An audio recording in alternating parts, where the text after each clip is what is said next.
Selamat datang kembali di channel Jona Visual yang selalu hadir menghibur kalian semua lewat film atau serial yang akan saya ceritakan. Sebagai bentuk dukungan dari kalian, tak ada salahnya untuk klik tombol subscribe dan like video ini sebagai apresiasi dari kalian. Seperti biasa, kali ini saya bakalan mengangkat sebuah cerita atau serial yang berjudul The Last Kingdom. Namun bagi teman-teman yang belum ngikutin cerita ini dari awal, alangkah baiknya untuk nyimak terlebih dahulu episode sebelumnya. Jika sudah, mari kita masuk ke cerita.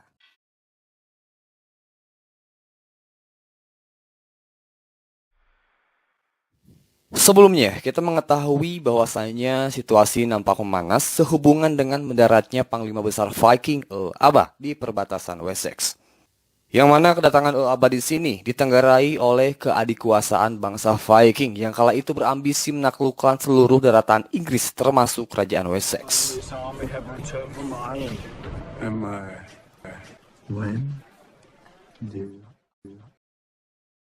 Memasuki episode 5 season pertama, kita menyaksikan bagaimana kapal-kapal yang dikirim oleh Guthrum untuk membantu armadanya hancur diterjang oleh badai yang kala itu tengah menerpa lautan Inggris. Sedikitnya, berita itu tentu merupakan sebuah keuntungan bagi pihak Wessex, meskipun hal tersebut tak akan mengubah keputusan Guthrum untuk memerangi Wessex.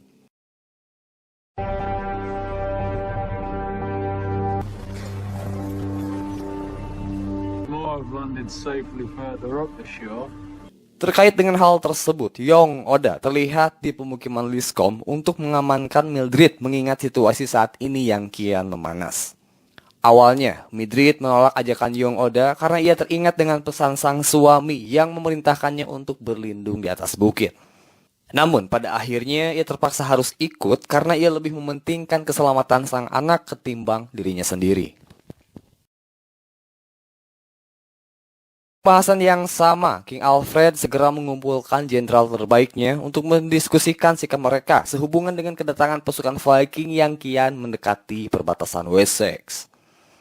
Ia memutuskan untuk membagi dua pasukannya, di mana Lord Oda dipercaya untuk menangani armada Eoba, sementara King Alfred sendiri akan bergerak menuju selatan untuk menghadapi pasukan Guthrum. Bila mana satu di antara King Alfred atau Lord Oda telah memenangkan pertempuran, diharapkan untuk segera bergerak ke sisi yang berlainan untuk memberikan bantuan. Lalu, tak lama dari situ, pasukan Wessex kemudian bertolak dari istana demi satu misi mempertahankan tanah mereka dari bangsa Viking. Sedikit melenceng dari fokus utama kita, Uhtred terlihat sedang bergegas menuju Liscombe, tak lain adalah untuk mengetahui kondisi sang istri. Niat hati pulang untuk bertemu dengan anaknya yang baru saja lahir, Uhtred malah mendapati Oswald tengah asik ngebrai seorang perempuan. Parahnya, Oswald melakukan perbuatan tercela tersebut di kamar pribadinya Uhtred. Jelas, Uhtred di sini marah tak terbendung, namun perhatiannya kala itu sedang tertuju kepada keselamatan sang istri bersama anaknya. Ia pun kemudian tahu kalau saat ini sang istri telah dibawa oleh seorang Yong Oda. Leave me.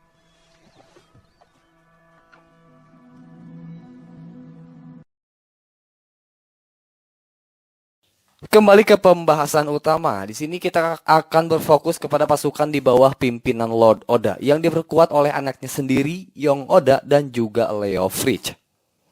Di sana mereka mendirikan perkemahan yang letaknya berdiri tepat di atas bukit.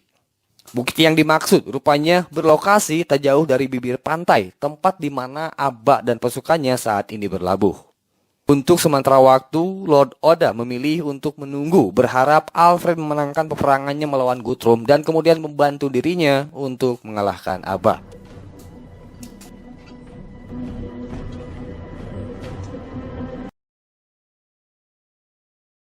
Di sisi yang bersebelahan, kita masuk kepada sudut pandang yang berbeda, tepatnya kepada seorang Eoba. Tentu kita tahu bahwa Eoba ini memiliki kepribadian khas seorang Viking, di mana ia selalu menggantungkan segala keputusannya terhadap penerawangan yang dilakukan oleh dukun kepercayaannya.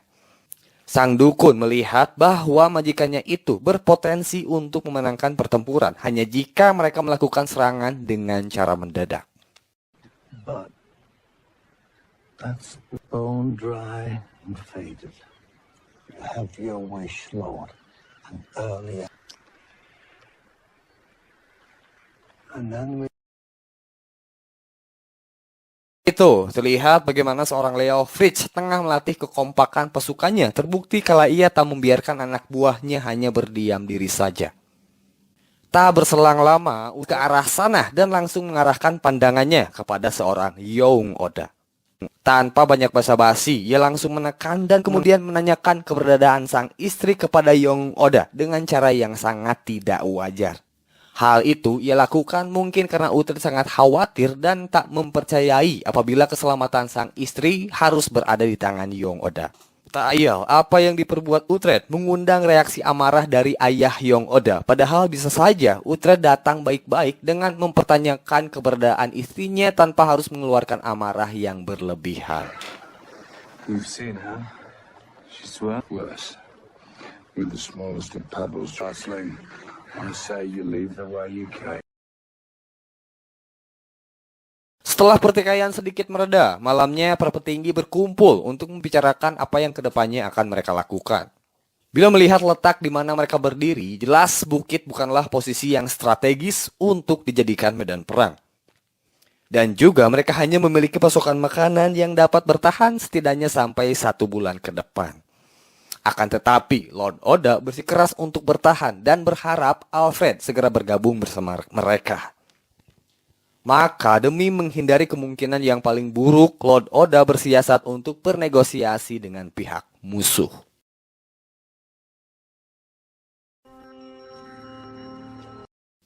Esoknya, kedua kubu bertemu dan pembicaraan pun dilakukan.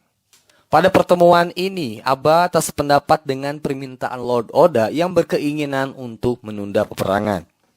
Baginya, hal itu tak memberikan keuntungan dan yang pasti, ia sangat mengutamakan penaklukan Wessex secepat-cepatnya. Nah, disinilah kecerdikan seorang Uhtred terlihat, dan hal inilah yang menjadi poin pentingnya.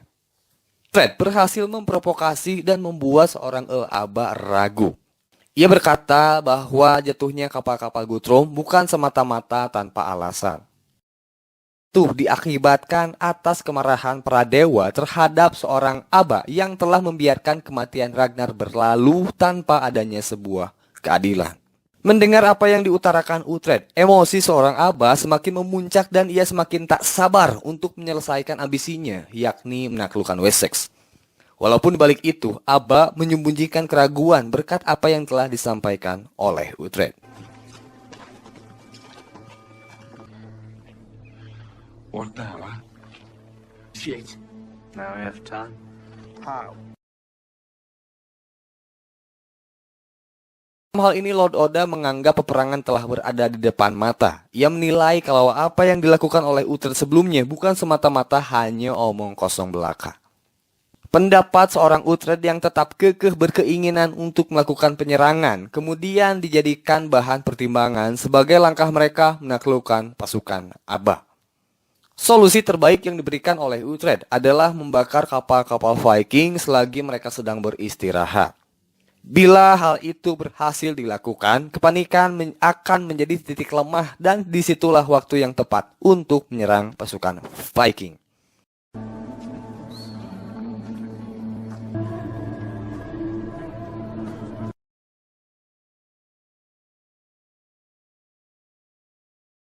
Tak menunggu waktu lama, Uhtred langsung melaksanakan tugasnya seorang diri dan hanya membawa perlengkapan berupa lemak daging yang akan ia gunakan untuk membakar kapal Viking. Sesampainya di perkemahan musuh, Uhtred terlebih dahulu mengamati situasi demi menghindari hal yang tadi diinginkan.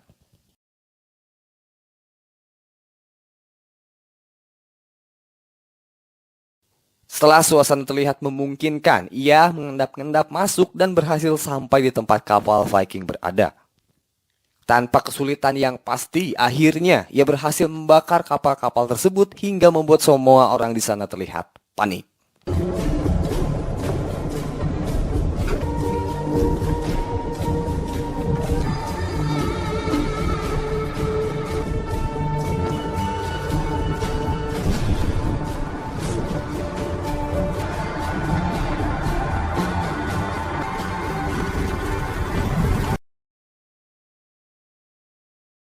Sementara Uhtred berjuang sendiri mempertaruhkan nyawanya, Young Oda sedikit mempertanyakan dan malah meragukan apa yang saat ini sedang diperjuangkan oleh Uhtred. Ia menyarankan kepada sang ayah untuk membawa pulang pasukan agar dapat bersatu dengan pasukan King Alfred dan berjuang melawan Aba bersama-sama. Sebaliknya, sang ayah, Lord Oda, tak sependapat dengan sang anak dan masih menunggu hasil dari apa yang diperjuangkan oleh Uhtred. Tak lupa, ia pun segera menginstruksikan para jenderal untuk menyiapkan para pasukan dan saat ini Lord Oda tengah memantau situasi dari kejauhan. Your men, each of you.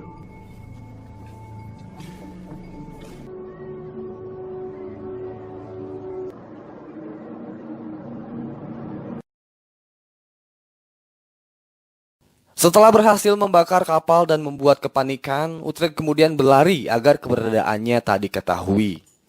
Sialnya, Story, dukun kepercayaan Aba, mendapati keberadaan Uhtred dan dengan begitu ia dikepung dan tak bisa lari kemana-mana. Dengan segala amarahnya, Aba menantang Uhtred bertarung 1 lawan 1. Karena tak ada pilihan lagi, Uhtred mau tak mau harus bertarung melawan seorang Viking yang dikenal sebagai prajurit paling ditakuti. Di awal-awal, Aba menunjukkan bahwa dirinya bukanlah seorang petarung sembarangan. Terlihat dikala ia mampu membuat Uhtred sang lawan jatuh berkali-kali.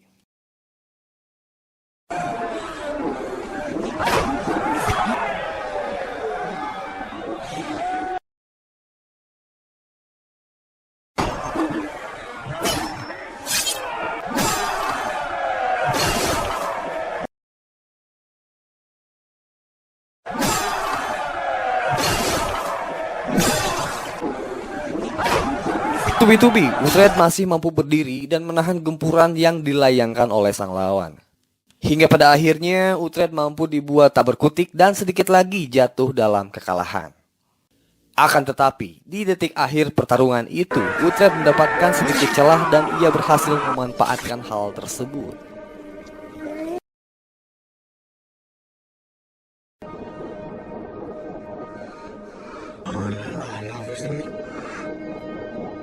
Dengan begitu, Uhtred mampu membalikan keadaan dan mengakhirinya dengan membunuh sang lawan. Di sini, perjuangan Uhtred belum selesai karena ia harus menghadapi kemarahan pasukan musuh yang sangat marah atas kematian pemimpin mereka. Tapi kali ini, keberuntungan sekali lagi memihak kepada Uhtred karena saat ia hampir diserbu oleh pasukan musuh, pasukan Wessex muncul dari belakang dan peperangan pun berkecamuk.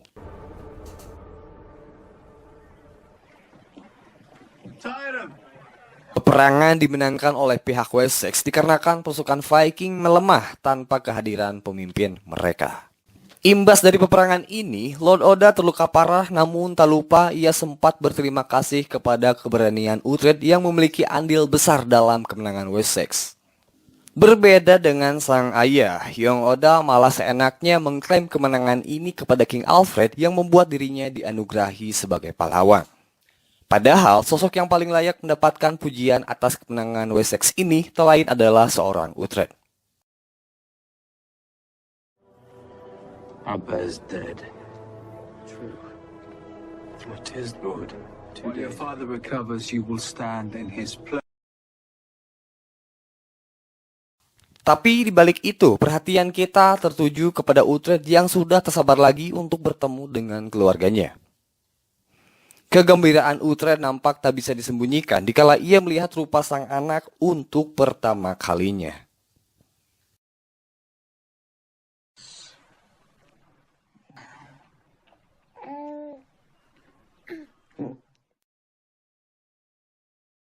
Setelah berhasil menjadi sosok penentu dalam kemenangan Wessex, Uhtred berpikir bahwa hal itu dapat menjadi indikator yang dapat melepaskan dirinya dari hutang yang ia miliki. Kemudian ia bergegas menghampiri King Alfred yang kala itu tengah melakukan ritual doa di dalam gereja. Alih-alih mendapatkan pujian, King Alfred sama sekali tak mengetahui segala perjuangan yang telah dilakukan oleh Uhtred. Termasuk bagaimana seorang Uhtred berdarah-darah menghadapi kebengisan Aba. Kesalahpahaman ini nampaknya terjadi karena Young Oda mengambil semua keuntungannya sendiri tanpa memberitahukan peran besar yang dilakukan oleh Uhtred.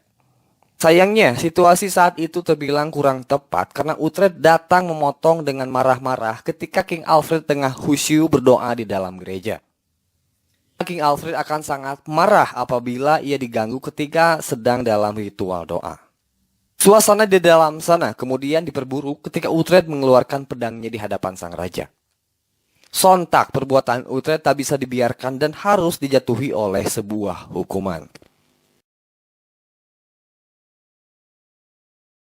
Bukannya mendapatkan penghargaan seperti yang seharusnya, Uhtred diwajibkan untuk melakukan penebusan dosa yang disaksikan langsung oleh masyarakat. Meski sangat-sangat terpaksa, beruntung Uhtred tersendiri karena di sini ia ditemani oleh Ethelwood untuk melakukan penebusan dosa yang lengkapnya sebagai berikut.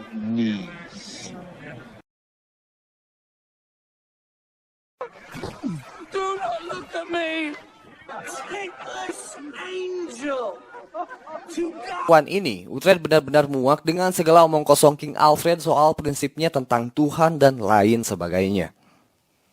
Itu juga, Uhtred semakin meyakini prinsipnya sebagai penyembah dewa dan tak akan membiarkan anaknya dibaptis sebagai Kristen.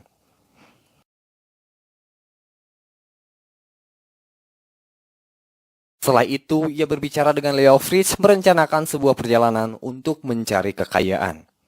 Dalam arti kata lain, mereka mencoba peruntungan di tempat lain dengan menjarah sebuah tempat untuk mendapatkan harta. Intinya, kelompok mereka akan bertindak sebagai kelompok Viking dengan menjarah sebuah wilayah bernama Cornwallhum, maaf kalau salah, yang letaknya berada di luar kerajaan Wessex. Keesokan harinya, Uhtred dan sang istri pulang ke Liscombe dan di sana mereka mendapati Oswald tengah menyeret sepotong kayu. Rupanya, Oswald diam-diam seringkali mengambil keuntungan dengan menjual kayu yang tumbuh di wilayah Liscombe. Mengetahui hal itu, Uhtred benar-benar marah karena bukan hanya sekali Oswald melakukan kekeliruan. Apalagi sebelumnya Oswald telah diperingatkan untuk tak melakukan hal yang tidak-tidak. You'll tell me how many. You'll show me the timber. Kepikiran dengan beban dan terlanjur emosi, Uhtred tanpa belas kasih membunuh Oswald dengan cara yang sangat kejam. Hal itu pun sekaligus menjadi penutup di pertemuan kita episode ini. Bagaimana langkah Uhtred selanjutnya setelah tak mendapatkan pengakuan dari King Alfred? Apakah ia akan kembali menjadi seorang Viking? Semuanya akan terjawab di episode selanjutnya. Biar gak ketinggalan, pantengin terus channel kami dan jangan lupa beri dukungan dengan subscribe, like, share, lalu berikan tanggapan kalian di kolom komentar. Terima kasih telah menonton sampai selesai. Kita ketemu lagi di episode selanjutnya. Maaf bila ada salah kata. Terakhir, saya ucapkan Assalamualaikum warahmatullahi wabarakatuh.